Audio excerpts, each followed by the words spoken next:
So நம்ம message பண்ணி போறதுக்கு முன்னாடி நம்ம தலைகளை தாழ்த்தி நம்ம ஜெபிக்கலாம். ஆ இந்த மெசேஜ்ல ஆண்டவரே நீங்க என்னோடு பேசுங்க அப்படின்னு சொல்லிட்டு. ஆண்டவர் நம்ம ஒவ்வொருவரோடும் பேசணும் அப்படின்னு சொல்லி நம்ம ஆண்டவர்ட்ட ஒப்பு கொடுக்கலாம். ஆண்டவரே இந்த ஒப்பு கொடுக்கிறோம் ராஜா. ஆண்டவரே உங்க சத்தத்த நாங்க கேட்க வந்திருக்கிறோம். ஆண்டவரே அப்பா நீர் எங்க ஒவ்வொருவரோடும் நீர் பேசுவீராக. எல்லா விதமான ஆண்டவரே டிஸ்டர்பன்ஸையும் டிஸ்ட்ராக்ஷன்ஸையும் எடுத்து போடுங்க. ஆண்டவரே நாங்க உங்க சத்தத்தை கேட்பதற்கு எங்க செவிகள் நீங்க திறந்தருளும்படியாய் நாங்கள் ஜெபிக்கிறோம். முழுவதுமாய் உம்முடைய ஆலயங்களை விட்டு கொடுக்கிறோம். நீங்க பொறுப்படுத்திக்கொள்ளுங்க. இயேசுவின் நாமத்தில் பிதாவே.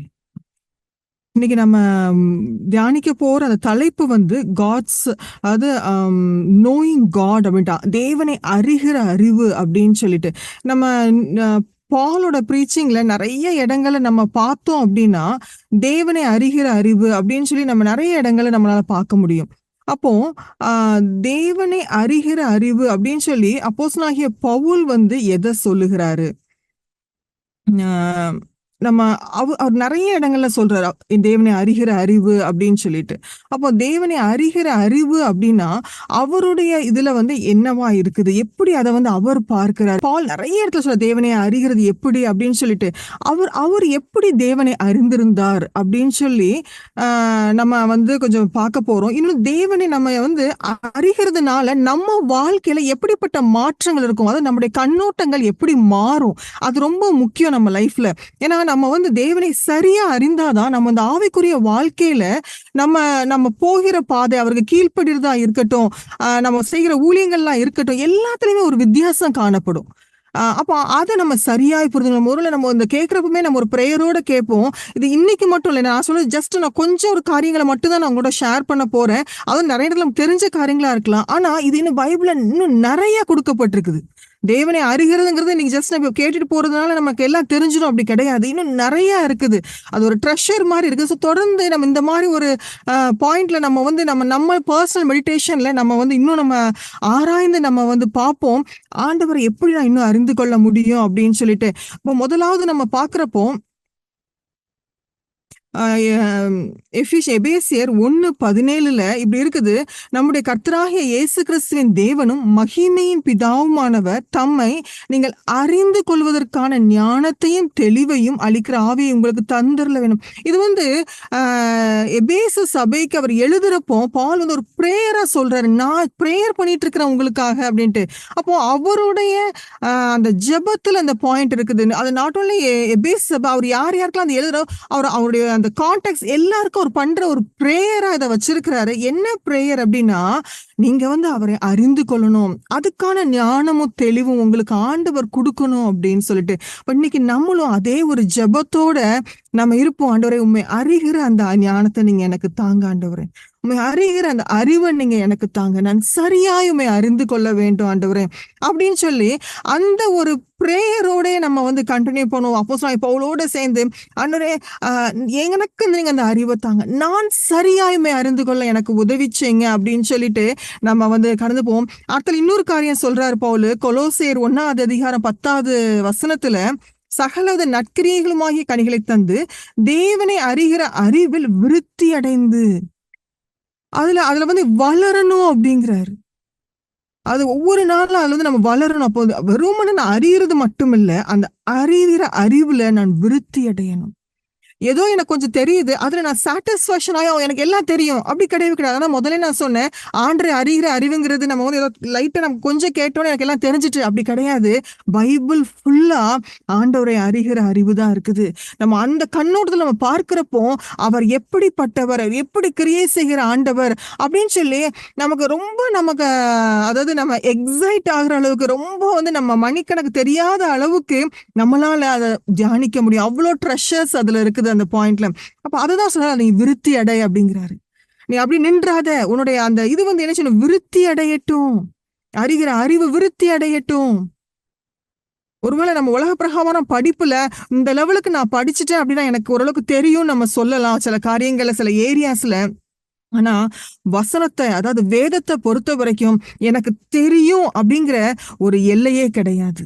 என்னைக்கு நான் பைபிளை எடுத்தாலும் சரி, எத்தனை தடவை நான் ஒரு அதிகாரத்தை வாசித்தாலும் சரி, வேற விதமாய் ஆண்டவர் நம்மளோடு பேசுகிற ஆண்டவரா இருக்கிறார். வேற விதமா அவர் தம்மை வெளிப்படுத்துகிற ஒரு ஆண்டவரா இருக்கிறார். சோ அந்த ஆண்டவர் தான் நம்ம என்ன செய்யணும், அறியணும் அப்படிங்கிற வாஞ்சை நமக்குள்ள உண்டாகணும். ஆண்டவரே, நான் இன்னும் உண்மை அறியணுமே ஆண்டவரே. எனக்கு கொஞ்சம் ரொம்ப கம்மியா தான் தெரியுது ஆண்டவரே. நான் இன்னும் உண்மை நான் அறிந்து கொள்ள விரும்புகிறேன் ஆண்டவரே. உம்மை பத்தி நான் நல்லா தெரிஞ்சுக்கிறேன் நான் விரும்புறேன் ஆண்டவரே. நான் சரியாய் அவரை அறிந்து கொள்ளலைன்னா, நான் தவறான சில ரோட்ஸ்ல போவேன். அவருக்கு ஒபே பண்றது எனக்கு கஷ்டமா இருக்கும். ஆனா அவரை நான் சரியாய் அறிந்து கொண்டேன் அப்படின்னா, என் லைஃபே வந்து என்ன செய்யும், மாறிரும். அப்போ இதுல முதலாவது நான் 3 காரியங்களை 4 காரியங்களை உங்களோட ஷேர் பண்ண போறேன். அதுல முதலாவது காரியம் காட்ஸ் விஸ்டம், ஆண்டருடைய ஞானம். அப்போ அவருடைய ஞானம் அப்படிங்கிறப்ப வந்து ஒரு சிம்பிளா நான் வந்து 2 வசனம் தான் நான் இன்னைக்கு சொல்றேன். ஆனா அதுல எவ்வளோ வசனங்கள் கொடுக்கப்பட்டிருக்குது அவருடைய ஞானத்தை குறித்து.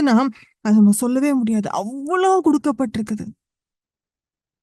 சங்கீதம் 136 அதிகாரம் 5வது வசனத்துல பார்த்தோம் அப்படின்னா, வானங்களை ஞானமாய் உண்டாக்கினவரை துதியுங்கள், அவர் கிருபை என்றும் உள்ளது.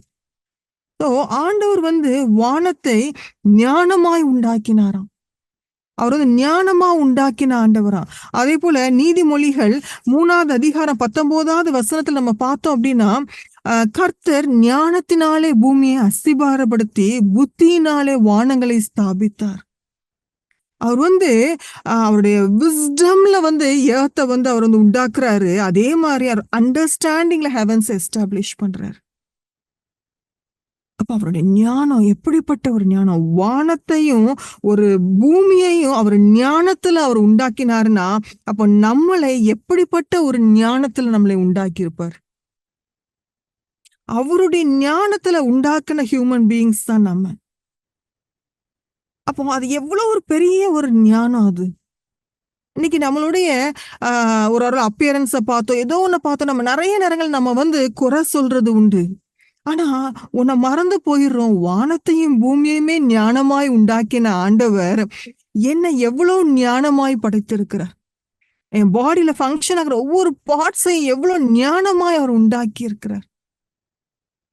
அதெல்லாம் நம்ம கொஞ்சம் யோசித்து பார்த்து அதெல்லாம் நம்ம எவ்வளவு நம்ம ஆண்டருக்கு நம்ம தேங்க் பண்ண அவருடைய ஞானத்தை குறித்து. அப்படிப்பட்ட ஞானமுள்ள தேவனை நம்ம இன்னைக்கு ஆராதித்து கொண்டிருக்கிறோம். அவ்வளவு ஒரு ஞானமுள்ள தேவன் அவர் ஞானமாய் உண்டாக்கியிருக்காரு. ஒருவேளை நம்ம இன்னைக்கு அந்த நேச்சரை நம்ம பார்க்கிறோம் அப்படின்னா, அவருடைய ஞானம் அதுல தெரியுது. எங்க பார்த்தாலும் எதை பார்த்தாலும் சரி, ஒரு கடலை பார்த்தாலும் சரி, அதுல அவருடைய ஞானம் இருக்குது. அதுக்கு ஒரு எல்லைக்குறியை வைத்திருக்கிற தேவன். அப்போ அவ்வளவு ஞானமா அதை உண்டாக்கி இருக்கிறாரு. அவருடைய கிரியேஷன் எல்லாம் நம்ம பார்த்தோம் அப்படின்னா ஞானமாய் உண்டாக்கி இருக்கிற ஆண்டவர். ஒவ்வொன்றும் எவ்வளவு வித்தியாசமா இருக்குது, ஒவ்வொன்னோட பிஹேவியர்ஸ் எவ்வளவு வேற மாதிரி இருக்கு. அவ்வளவுக்குள்ள அவர் ஞானமா எல்லாத்தையும் உண்டாக்கின ஆண்டவர் தான் நம்ம ஆண்டவர். அப்போ அப்படிப்பட்ட ஆண்டவர் நம்ம கூட இருக்கிறாரு. ஈவன் அப்போ சயின்ஸ் எடுத்துக்கிடலாம். இப்போ சயின்ஸ் ஃபீல்டுக்குள்ள போனோம் அப்படின்னா, அவருடைய ஞானத்துல மனுஷனுக்கு கொஞ்சோண்டு கொடுத்து அந்த ஞானத்துல மனுஷன் என்னெல்லாமோ கண்டுபிடிக்கிறான். ஈவன் ஃபார் எக்ஸாம்பிள் நமக்கு எடுப்போம், ஐன்ஸ்டீனோட நம்ம வந்து அந்த தியரி ஆஃப் ரிலேட்டிவிட்டி நம்ம கொஞ்சம் யோசிச்சு பார்த்தோம்னா, அதுல எல்லாராலையும் புரிந்து கொள்ள முடியாது. அவர் சின்ன ஒரு ஞானத்துல, ஒரு மனுஷ ஞானத்துல அவர் கண்டுபிடித்த ஒண்ணுதான் அந்த தியரி ஆஃப் ரிலேட்டிவிட்டி. அத கிட்டத்தட்ட ஒரு சர்வேல சொல்றாங்க, ஒரு 12 பேருக்கு தான் அது வந்து எக்ஸாக்டா புரிஞ்சிருக்குது அப்படின்னு சொல்லிட்டு. ரொம்ப கம்மியான பேர் தான் அதை புரிந்து கொள்ளுகிறாங்க. அப்போ ஒரு மனுஷனுடைய ஞானத்தையே புரிந்து கொள்ளுகிறதுக்கு வந்து கம்மியான நபர்களால தான் முடியுது. அப்போ தேவனுடைய ஞானத்தை நாம் எப்படி புரிந்து கொள்ள முடியும்? அப்போ அதை நாம் சரியா புரிந்து கொள்ளாம நம்ம என்ன செய்யறோம்? நிறைய குறை சொல்ல ஆரம்பிக்கிறோம்.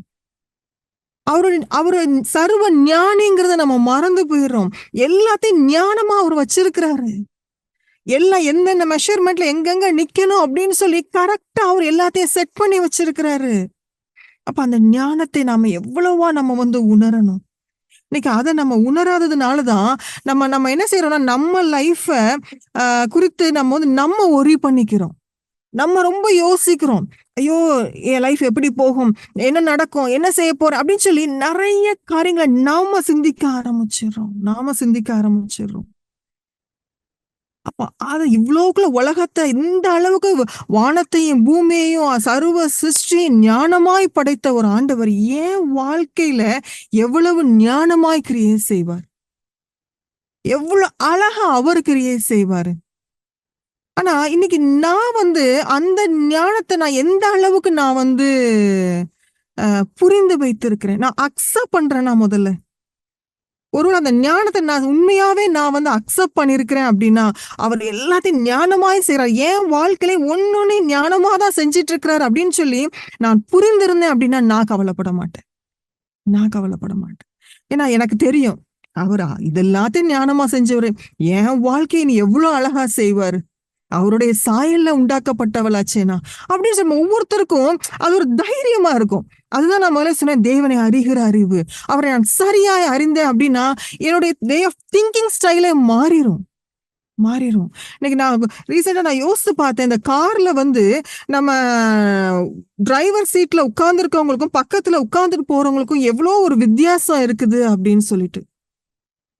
அது பக்கத்து சீட்ல உட்கார்ந்து ஃப்ரண்ட்ல அந்த பக்கத்துல உட்கார்ந்துட்டு போறவங்க லைஃப் ரொம்ப ஜாலியான லைஃப் நான் ஃபீல் பண்ணேன். அதாவது எதுவும் யோசிக்க வேண்டாம். அதாவது நான் ஆக்சிலேட்டரை மிதிக்கணுமா, நான் கியரை சேஞ்ச் பண்ணணுமா, நான் பிரேக்கை பிடிக்கணுமா, ஃப்ரண்ட்ல யாரும் வாரானா, பின்னாடி யாரும் வாரானா, சைட்ல யாரும் மிரரா, எந்த டென்ஷனும் கிடையாது, எந்த டென்ஷனும் கிடையாது. நாம பாட்டுக்கு ஏறி உட்கார்ந்தோமா, நான் தூங்கணும்னு நினைச்சா நான் தூங்கலாம், நான் புக் வாசிக்கணும்னு நினைச்சா நான் புக் வாசிக்கலாம், நான் வெளியில வேடிக்கை பார்க்கணும், நான் ஜாலியா அந்த ரைடை நான் என்ஜாய் பண்ணிட்டு நான் போக முடியும்.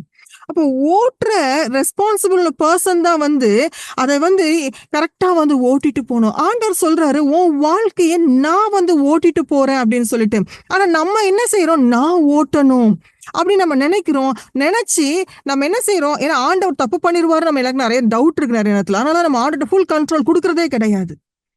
நம்ம செய்யணும், நான் ஓட்டணும் அப்படிங்கிற ஒரு இதுல நம்ம ஓவர் திங்க் பண்ணி ஒவ்வொரு பிரச்சனைகள்லையும் சரி, ஒவ்வொரு நெருக்கமான சூழ்நிலைகளையும் சரி, இதை செஞ்சிருவோமா அதை செஞ்சிருவோமா, அப்படி இதை சால்வ் பண்ணிட முடியுமான்னு சொல்லி நம்ம மண்டையை நம்ம போட்டு பிச்சுக்க ஆரம்பிச்சுக்கிறோம்.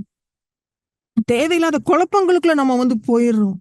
அது அப்படியே திங்க் பண்ணி அது என்ன செஞ்சிருது, டிப்ரெஷனுக்குள்ள போயிருது. இந்த ஓவர் திங்கிங். ஆண்டவர் திங்க் பண்றது கொடுத்துருக்காரு மூளை, உண்மைதான். ஆனா ஓவர் திங்க் பண்றது அவசியமான்னு நமக்கு தெரியல. யோசித்து பார்ப்போம், ஏன் நான் ஓவர் திங்க் பண்றேன், நான் ஏன் ஓவர் திங்க் பண்றேன்? என்னால அந்த காட்ஸ் விஸ்டம் நான் இன்னும் அண்டர்ஸ்டாண்ட் பண்ணலையா? அவரை அறிகிற அறிவு எனக்கு இன்னும் சரியா இல்லையா? கொஞ்சம் யோசித்து பார்ப்போம். எல்லா காரியத்தையும் குறித்து ஒவ்வொரு இன்சிடென்ட்டுக்கு நான் அதிகமா யோசிச்சேன். தூக்கத்தை நான் இன்னைக்கு இழந்து கொண்டு இருக்கிறேனா? என் சமாதானத்தை நான் இழந்து கொண்டு இருக்கிறேனா? என் சந்தோஷத்தை நான் இழந்து கொண்டு இருக்கிறேனா? அவர் ஞானி, ஞானமாய் வானத்தையும் பூமியையும் உண்டாக்கினவர். இன்னைக்கு நம்ம வாழ்க்கையை அதே ஞானத்தோட நடத்துறதுக்கு அவரால் முடியாதா? அதே ஞானத்தோட அவரால் நடத்த முடியாதா? அப்ப நம்ம ஜஸ்ட் அவர் கையில ஒப்பு கொடுத்த, ஆண்டவரே இதெல்லாம் நீங்க ஞானமா செய்யற ஆண்டவர், என் லைஃபை நீங்க கரெக்டா தான் நீங்க நடத்திட்டு போவீங்க, ஜஸ்ட் நான் சரண்டர் பண்றேன், ஜஸ்ட் நான் சரண்டர், கம்ப்ளீட் சரண்டர் ஆண்டவர். நான் ரொம்ப யோசிக்க மாட்டேன், நான் ரொம்ப கேள்வி கேட்க மாட்டேன். அதுதான் அவர் விரும்புகிறாரா? அந்த மாதிரி நீ ரிலாக்ஸ்டா இரு. நீயே இவ்வளவு டென்ஷன் ஆயிட்டு இருக்க, நீ ரிலாக்ஸ்டா இரு, நீ ஃப்ரீயா இரு, ரைடை என்ஜாய் பண்ணு. நமக்கு விடுறதுக்கு மனசே கிடையாது நிறைய நேரங்கள்ல. நான் இன்னைக்கு விட்டு கொடுத்துருவோமா ஆண்டவர்கிட்ட, ஆண்டவரே நீ ஞானி ஆண்டவரே, நீங்க சர்வ ஞானின்னு சொல்லி நான் இன்னைக்கு பாக்குறேன் ஆண்டவரே. சோ என் லைஃபை நீங்க நடத்திட்டு, நீங்க அந்த ஞானத்துல நடத்திட்டு போங்க. நான் நடத்த விரும்பல, நீங்க நடத்திட்டு போங்க. நீங்க ஜஸ்ட் என்ன கைட் பண்ணுங்கப்பா, நீங்க சரியா என்ன கைட் பண்ணுவீங்க அப்படின்னு சொல்லி ஒரு ஒப்பு கொடுப்போமா இன்னைக்கு ஆண்டவர்கிட்ட. ஆண்டவரே நீங்க என்ன நடத்துங்க ஆண்டவர், நான் என்ன கம்ப்ளீட்டா நான் ஒப்பு கொடுக்குறேன் உங்க ஞானத்துக்கு, உங்களுடைய வழி நடத்துதலுக்கு நான் ஒப்பு கொடுக்குறேன். எனக்கு தெரியாது 10 வருஷம் கழிச்சு என்ன நடக்கும்னு சொல்லி, ஆனா உங்களுக்கு தெரியும். அதனால இன்னைக்கு நீங்க என்ன சரியாய் நடத்துவீர், நீங்க என்ன சரியா நடத்துவீங்க உங்க ஞானத்துல அப்படின்னு சொல்லி நம்ம ஆண்டவர் கையில நம்ம லைஃப் ஒப்புக்கிடுவோம். முதலாவது காரியம் இந்த காட்ஸ் விஸ்டம். ரெண்டாவதா நம்ம பார்க்க போறது காட்ஸ் சாவரனிட்டி, ஆண்டவருடைய சர்வ வல்லமை அப்படின்னு சொல்லி நம்ம பார்க்கிறோம். 1 சாமுவேல் 2வது அதிகாரம் 3வது வசனம். அதுல பார்த்தோம் அப்படின்னா 1 சாமுவேல் 2வது அதிகாரம் 3வது வசனத்துல, இனி மேட்டிமையான பேச்சை பேசாதிருங்கள், அகந்தையான பேச்சு உங்கள் வாயிலிருந்து புறப்பட வேண்டாம், கர்த்தர் ஞானமுள்ள தேவன், அவர் செய்கைகள் யதார்த்தம் அல்லவோ அப்படின்னு சொல்லிட்டு, இது வந்து அந்த ஹேனாவோட ஒரு தேங்க்ஸ் கிவிங் ஒரு ப்ரேயரா தான் அது இருக்குது அந்த சாப்டர் ஃபுல்லாவே. அதில் இப்படி ஸ்டாப் பண்றா, இனி நீங்க பாட்டு உன்னுடைய ப்ரைட்ல நீ பேசாத, அகந்தையான பேச்சு வேண்டாம், அது எதுவும் வேண்டாம். ஏன் இந்த பேச்செல்லாம் வருது அப்படின்னா, நான் அவரை யாருன்னு அறிந்து கொள்ளாதனால, நான் அவரை சரியா அறிந்து கொள்ளாதனால நான் பெருமையா பேச ஆரம்பிச்சிடுறேன், நான் அகந்தையா பேச ஆரம்பிச்சிடுறேன், என்னமோ நான் தான் எல்லாத்தையும் சாதிக்கிற மாதிரி ஒரு பெருமை வந்துருது அங்க. அதை பேசாத, அப்படிப்பட்ட பேச்சு தேவையில்லைன்னு சொல்றாப்புல. அதே கண்டினியூஸ் அந்த வசனத்துல பார்த்தோம்னா 1 சாமுவேல் 2வது அதிகாரம் 6வது 7வது 8வது வசனத்துல பார்த்தோம் அப்படின்னா, கர்த்தர் கொல்லுகிறவரும் உயிர்ப்பிக்கிறவருமாய் இருக்கிறார், அவரே பாதாளத்தில் இறங்கவும் அதிலிருந்து ஏறவும் பண்ணுகிறார், கர்த்தர் தரித்திரம் அடைய செய்கிறவரும் ஐஸ்வர்யம் அடைய பண்ணுகிறவருமாய் இருக்கிறார், அவர் தாழ்த்துகிறவரும் உயர்த்துகிறவருமானவர், அவர் சிறியவனை புழுதியிலிருந்து எடுத்து எளியவனை குப்பையிலிருந்து உயர்த்துகிறார், அவர்களை பிரபுக்களோட உட்காரவும் மகிமையுள்ள சிங்காசனத்தை சுகந்தரிக்கவும் பண்ணுகிறார், பூமியின் அஸ்திபாரங்கள் கர்த்தருடையவைகள், அவரே அவைகளின் மேல் பூச்சக்கரத்தை வைத்தார். அப்போ நம்ம பார்த்தோம் அவர் ஞானி இதெல்லாத்தையும் எப்படி உண்டாக்குனார் அப்படின்னு சொல்லிட்டு, இதுல பாக்குறோம் சர்வ வல்லமை உள்ளவர்னு சொல்லி. அதுல சர்வ வல்லமை உள்ள பாக்குறப்போ எல்லாம் அவருடைய அதிகாரத்தின் கீழே தான் இருக்குது. எல்லாம் அவர் தான் கொல்ல முடியும், அவர் தான் உயிர்ப்பிக்க முடியும், அவர் தான் பாதாளத்துல இறங்கவும் அதுல ஏறவும் பண்றதுக்கு அவரால் தான் முடியும். அவர் தரித்திரம் அடையவும் செய்யறாராம், ஐஸ்வர்யம் அடையவும் அவரு தான் செய்யறாராம், ஒருத்தனை தாழ்த்துறதும் அவர் தான், உயர்த்துறதும் அவர் தான், சிறியவனை புழுதியிலிருந்து அவர் தான் எடுக்கிறாரு, எளியவனை குப்பையிலிருந்து உயர்த்துக்கிறார், பிரபுக்களோட உட்காரவும் மகிமையுள்ள சிங்காசனத்தை சுகந்தரிக்கவும். இது எல்லாமே அவர் கையில, அவரோட கண்ட்ரோல்ல இருக்குது. அப்போ இதை நான் சரியா நான் அறிந்து கொண்டேன் அப்படின்னா, அன்று நீ சர்வ வல்லவர் அப்படிங்கிற அந்த ஞானம் எனக்குள்ள இருந்துச்சுன்னா, நான் போட்டு அதிகமா நான் உரி பண்ண மாட்டேன், நான் போட்டு காரியங்களை குழப்ப மாட்டேன், குழப்ப மாட்டேன். அது எனக்கு அந்த மனுஷ பயம் என் வாழ்க்கையில இல்லாம போயிரும். அது எல்லாமே ஆண்டவரே உங்க கையில இருக்குது அப்படிங்கிறப்போ எனக்கு ஆட்டோமேட்டிக்கா லைஃப பாக்குறப்போ ஒரு போல்ட்னஸ் வரும். ஏன்னா ஆண்டவர் என் லைஃப நடத்துறாரு. இந்த உலகத்தோட எல்லாமே அவர் கண்ட்ரோல்ல இருக்குது, அவர் கண்ட்ரோல்ல இருக்குது. அப்போ அப்படிப்பட்ட ஒரு தைரியம் நமக்கு கிடைக்குது. ஒருத்தனை தாழ்த்துறதும் அவரால் தான் முடியும், உயர்த்துறதும் அவர்தான். நம்ம வந்து ஜஸ்ட் அவரோட ஒபே பண்ணிட்டு போனாலே நம்ம லைஃப் ஸ்மூத்தா இருக்கும். இன்னைக்கு நம்ம இதை சரியாய் புரிந்து கொள்ளாதனால தேவையில்லாத நிறைய பயங்கள் நமக்கு வருது, தேவையில்லாத பயங்கள். ஆபீஸ்ல ஒர்க் பண்ற இடத்துல நமக்கு ப்ரெஷர்ல நம்ம பயப்படுறோம், நம்ம படிக்கிற இடங்கள்ல நம்ம பயப்படுறோம், ஐயோ அவங்க என்னமோ செஞ்சிருவாங்களோ, இவங்க என்னமோ செஞ்சிருவாங்க, எத்தனை தேவையில்லாத பயங்கள் நம்ம லைஃப்ல இன்னைக்கு. ஐயோ அந்த மனுஷன் ஏதாவது பேசிடுவாங்களோ, இவங்க என்ன இப்படி கேவலப்படுத்தி, எத்தனை தேவையில்லாத காரியங்கள். ஏன் அப்படின்னா நான் இன்னும் அறிந்து கொள்ளல கர்த்தர் சர்வ வல்லவர்ங்கிறது, சர்வத்தையும் ஆளுகிறவர் அப்படிங்கிறத நான் இன்னும் நான் சரியாய் அறிந்து கொள்ளாம இருக்கிறதுனால நான் என்ன செய்யறேன், நிறைய காரியங்களை நான் குறித்து கவலைப்படுறேன். இல்ல இந்த வசனத்தை வாசிக்கிறப்போ எனக்கு ரொம்ப உற்சாகமா இருந்துச்சு. அதாவது தானியேல் 4வது அதிகாரம் 17வது வசனம். தானியேல் 4:17, உன்னதமானவர் மனுஷருடைய ராஜ்யத்தில் ஆளுகை செய்து தமக்கு சித்தமானவனுக்கு அதை கொடுத்து மனுஷரில் தாழ்ந்தவனையும் அதன் மேல் அதிகாரியாக்குகிறார். அது அதிகாரிகள் மார்க்கல, அது என்று நரஜீவன்கள் அறியும்படிக்கு. அதாவது இந்த அதிகாரத்தை பாக்குறப்போ ரொம்ப வித்தியாசமா இருந்துச்சு. ஒரு 3 இடத்துல வருது, இதுல அறியும்படிக்கு வருது, இன்னும் 2 இடத்துல அந்த நேபுகாத் நேச்சர் அறிந்து கொள்ளும் மட்டும் அவன் அப்படிதான் இருப்பான் அப்படின்னு சொல்லிட்டு. அப்போ ஆண்டவர் ஆளுகை செய்கிறார்னு சொல்லி எல்லாரும் அறியணும்னு சொல்லி ஆண்டவர் விரும்புகிறார், ஆண்டவர் விரும்புகிறார். எல்லாரும் இதை அறிந்து கொள்ளணும். அது ஆண்டவருடைய விசுவாசிகள் நம்ம மட்டும் இல்ல, உலகமே இதை அறிந்து கொள்ளணும்னு ஆண்டவர் விரும்புறாரு. நீ விசுவாசியா இருந்துக்கோ, அவிசுவாசியா இருந்துக்கோ, நீ ராஜாவா இருந்துக்கோ, நீ என்ன போஸ்ட்ல வேணாலும் இருந்துக்கோ, நீ அறிந்து கொள்ளணும். அவர் காமிக்கிறாரு, ஏய் நான் தான்ப்பா உன்னை வச்சேன் அப்படின்னு சொல்லிட்டு. அப்போ இது உன்னுடைய போஸ்ட் நான் கொடுத்தது, இத நேபுகாத்நேசர் மறந்து போயிட்டாப்ல. அதனால ஆண்டவர் வந்து அதை அதை அவனுக்கு புரிய வைக்கிறதுக்கு இந்த இடத்துல முயற்சி பண்றத பார்க்கிறோம். ஒருவேளை நம்ம இந்தியாவுக்காக, உலகத்துக்காக நம்ம ஜெபிக்கிறோம். நம்ம ஜெபிப்பதற்கு உற்சாகப்படுத்தக்கூடியது என்ன அப்படின்னா, அவர்தான் ஆள்றாரு. அப்போ நம்ம அவருடைய பிள்ளைங்க, நம்ம ஜெபத்தை அவர் கேட்கிறாரு. இப்ப நம்ம ஜெபித்தோம் அப்படின்னா எல்லாத்தையும் மாற்றுகிற ஆண்டவர் நம்ம ஜெபத்தை கேட்டு, அப்போ மத்தவங்களுக்கு புரிய வைப்பாரு. நான் தான் சிங்காசனத்துல இருக்கிறேன். நான் என் பெர்மிஷன்ல தான் நீ வந்திருக்கிற. நீ ரொம்ப ஆடாத. அதுதான் நமக்கு இருக்கிற தைரியம். நமக்கு இருக்கிற தைரியம் அதுதான். அப்போ இதே இந்த 4வது அதிகாரம் 35வது வசனத்தை பார்த்தோம் அப்படின்னா, பூமியின் குடிகள் எல்லாம் ஒன்றுமில்லை என்று எண்ணப்படுகிறார்கள். அவர் தமது சித்தத்தின்படியே வானத்தின் சேனையையும் பூமியின் குடிகளையும் நடத்துகிறார். அவருடைய கையை தடுத்து அவரை நோக்கி என்ன செய்கிறேன் என்று சொல்லத்தக்கவன் ஒருவனும் இல்லை என்று. இது யார் சொல்றா அப்படின்னா, நேபுகாத்நேசர் சொல்றாப்ல.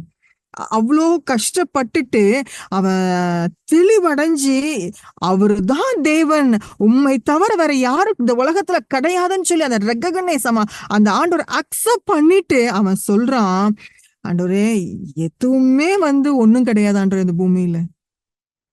யாருமே வந்து எல்லாமே ஏமாத்துறோம் ஆண்டவரே. நீங்க வந்து உங்க சித்தத்தின்படி எல்லாரையும் நீங்க நடத்துறீங்க. நாட் ஒன்லி பூமியில இல்ல, வானத்தின் சேனையை நீங்க தான் நடத்துறீங்க. உங்க கண்ட்ரோல்ல தான் இருக்குது. உங்க கண்ட்ரோல்ல தான் ஆண்டவரே இருக்குது. எல்லாத்தையும் நீங்க தான் நடத்துறீங்க. உங்க கையை பிடிச்சு, ஐயோ ஆண்டவரே நீங்க தப்பா நடத்துறீங்க, தப்பு அப்படின்னு சொல்லத்தக்கன் ஒருவனும் கிடையாது. ஆனா இன்னைக்கு நிறைய நேரத்துல நம்ம சொல்லிட்டு இருக்கிறோம்ல, ஆண்டவரே நீங்க தப்பு செஞ்சிட்டீங்க ஆண்டவரே, நீங்க இப்படி செஞ்சிருக்க கூடாது என் வாழ்க்கையில அப்படின்னு சொல்லி நம்மளுடைய பிரச்சனைகளையும் நம்மளுடைய பாடுகளையும் நெருக்கங்களையும் நம்ம ஆண்டவரை நம்ம கொஸ்டின் பண்றோம்ல. ஏன் நீங்க அப்படி செஞ்சீங்க? ஏன் இவ்வளவு நெருக்கத்துல என்ன கொண்டுட்டு போறீங்க அப்படின்னு சொல்லி நம்ம வந்து அவர் ஏதோ தப்பு பண்ண மாதிரி நம்ம அவரை ட்ரீட் பண்றோம். இன்னைக்கு அவருடைய பிள்ளைங்க நம்ம நல்லா புரிந்து கொள்வோம். அவர் ஞானம் உள்ளவர், அவர் சர்வ வல்லவர், அவர் எல்லாத்தையும் சரியாய் செய்கிற தேவன், எல்லாத்தையும் சரியா செய்வார். ஒரு இன்னைக்கு என்ன தெரியுமா, ஏன் ஞானத்துக்கு அதை புரிந்து கொள்ள முடியல? ஒருவேளை இன்னும் கொஞ்சம் வருஷம் கழிச்சு நான் என்னை திரும்பி பார்ப்பேன், ஆனா அன்னைக்கு அந்த பிரச்சனை என் வாழ்க்கையில வந்தது நல்லதுன்னு சொல்லி நான் ஃபியூச்சர்ல சொல்ல முடியும். அதனாலதான் தாவீது 119 சங்கீதத்துல அழகா சொல்றாரு, நான் உபத்திரவப்பட்டது நல்லது, அதனால உமது பிரமாணங்களை நான் கற்றுக்கொண்ட ஆண்டவரே. அவர் நெருக்கத்துல எல்லாத்தையும் ஒண்ணு மட்டும் நல்லா புரிஞ்சுக்கிட்டாரு. எல்லாம் நல்லதுக்கு தான் ஆண்டவரே, அதனால நான் நல்ல விஷயங்களை தான் கற்றுக்கொண்டிருக்கிறேன், அதனால நல்லதுதான் நடந்திருக்குது ஆண்டவரேன்னு சொல்லி அவரால் பிரைஸ் பண்ண முடியுது. இன்னைக்கு நமக்கு அந்த கிருபை ஆண்டவர் கொடுக்கட்டும், ஒரு தெளிவு கொடுக்கட்டும். அவர் ஞானி, காட்ஸ் விஸ்டம் நம்ம புரிந்து கொள்வோம், காட்ஸ் சாவரனிட்டி நம்ம புரிந்து கொள்வோம். ஆண்டவரே எனக்கு அதை அறிந்து கொள்கிற அறிவை நீங்க தாங்க. 100% நான் புரிந்து கொள்ள முடியல, இன்னைக்கு நான் 1% நான் புரிஞ்சுக்கிட்டேங்க நான் போட்டு ஆண்டவர், நான் அதை புரிந்து கொண்டு நான் போகட்டும் ஆண்டவர். ஆண்டவர்கிட்ட கேட்போம். அப்போ அந்த ஆண்டவர் வந்து அதை என்ன செய்யறாரா, நமக்கு வந்து எல்லாத்தையும் நான் தான் ஆள்றேன்னு சொல்றாரு. யார் அவரை ஸ்டாப் பண்ண முடியாது அவரு செய்யறது அப்படின்னு சொல்லி நம்ம பாக்குறோம். அப்போ இப்படிப்பட்ட ஆண்டவரை நம்ம ஆராதிக்கும் போது நமக்கு தேவையில்லாத பயங்கள் தேவை கிடையாது. இப்படியா சங்கீதக்காரன் 118 சங்கீதம் 6வது வசனத்தை சொல்றாப்புல, கர்த்தரின் பட்சத்தில் இருக்கிறார், நான் பயப்படேன், மனுஷன் எனக்கு என்ன செய்வான். இதுதான் அந்த தைரியம். சர்வ வல்லவர்ப்பா, சகலத்தையும் ஆளுகை செய்ற ஏன் பட்சத்துல இருக்கிறாரு. நான் ஏன் பயப்படணும் மனுஷனுக்கு? மனுஷன் என்ன செஞ்சிட முடியும் என் வாழ்க்கையில? அதுதான் அந்த தைரியம், அதுதான் அந்த தைரியம். அவரை நான் அறிந்து கொள்ள எனக்கு வந்து மனுஷ பயம் இருக்காது. அவருடைய சித்தத்தை நிறைவேற்றுறதுக்கு அப்படிப்பட்ட ஒரு தைரியம் நமக்கு கொடுக்கப்படும். இன்னைக்கு ஒருவேளை நம்ம வந்து நம்ம ஒய்ஆர்பி டீமா நம்ம இருக்கிற நம்ம ஒவ்வொருத்தருக்கும் நமக்கு இந்த தைரியத்தை ஆண்டவர் நமக்கு கொடுக்கணும்னு நினைக்கிறேன். அப்ப தைரியம் எப்போ வரும் அப்படின்னா, நான் அவரை அறிகிற அறிவினால் நான் நிரம்ப தான். நான் முதலே சொல்லிட்டேன், இன்னைக்கு எடுக்க போறது நம்ம கொஞ்சம் தான் நம்ம அவரை புரிந்து கொள்ள முடியும். நம்ம இன்னும் அவரை அறிகிற அறிவினால ஒவ்வொரு நாளும் நம்மளை ஆண்டவர் நிரப்பணும்னு சொல்லி நம்ம ஜெபிக்கணும். அப்போ ரொம்ப போல்டா சொல்றாப்ல, மனுஷன் எனக்கு என்ன செஞ்சிட முடியும் அப்படின்னு சொல்லி. 118வது சங்கீதம் 8வது வசனத்துல பார்த்தோம் அப்படின்னா, மனுஷனை நம்புவதை பார்க்கிலும் கர்த்தர் பேரில் பற்றுதலா இருப்பதே நலம் அப்படின்னு சொல்லிட்டு நம்ம இங்க பாக்குறோம். அப்போ மனுஷனை நம்ம இன்னைக்கு நம்பிட்டு இருக்கிறோமா? நம்மள நம்புவோம். அடுத்தது மனுஷனை. ஒரு பிரச்சனையா, நான் வந்து ஒண்ணு என்னால சால்வ் பண்ண முடியணும். அல்லது இன்னொரு நபர நான் தேடி போவேன். இது 2 தான் நம்ம ட்ரை பண்றது. அதாவது தெளிவா சொல்றாப்ல, "மனுஷனை நம்புவதை பார்க்கிலும் கற்றுதல் கர்த்தர் பேரில் பற்றுதலா இருப்பதே நலம்." அப்போ நம்ம தேவன அறிய அறிய நமக்குள்ள ஒரு பெரிய ஒரு தைரியம் வருது. பெரிய தைரியம் வருது. மனுஷ பயம் நம்மள விட்டு போகுது அப்படிங்கிறத நம்ம வந்து பார்க்க முடியும். ஆனா இன்னைக்கு நெறைய நேரம் நம்ம இன்னொன்னு என்ன நம்ம நம்ம பிரச்சனைனா, மனுஷனுக்கு பயப்படுவோம். பயப்பட வேண்டியவருக்கு பயப்பட மாட்டோம். மத்தேயு 10வது அதிகாரம் 28வது வசனத்துல நம்ம பார்த்தோம் அப்படின்னா, "ஆத்துமாவை கொல்ல வல்லவர்களாயிராமல், சரீரத்தை மாத்திரம் கொல்லுகிறவர்களுக்கு நீங்கள் பயப்பட வேண்டாம். ஆத்துமாவையும் சரீரத்தையும் நரகத்திலே அழிக்க வல்லவருக்கே பயப்படுங்க." இன்னைக்கு ஆண்டவருக்கு பயப்படுகிற பயம் அப்படிங்கிறது வந்து நம்ம ஆண்டவர் தானே அப்படின்னு நெறைய ஒரு கூலா பார்க்குற ஒரு தன்மை இருக்குது. ஏன்னா நம்ம வந்து ஆண்டவர் அன்பா இருக்கிறாருன்னு சொல்றோம். உண்மைதான். அவர் அன்பான ஆண்டவர் தான். ஆனா, இவ்ளோ சர்வ வல்லவர், அ சர்வத்தையும் ஆளுகிறவரு, அப்படிப்பட்டவர பார்த்து பயப்படாம, ஒரு மனுஷன பார்த்து நம்ம பயப்படுகிறோம். அதுதான் ஆச்சரியம்.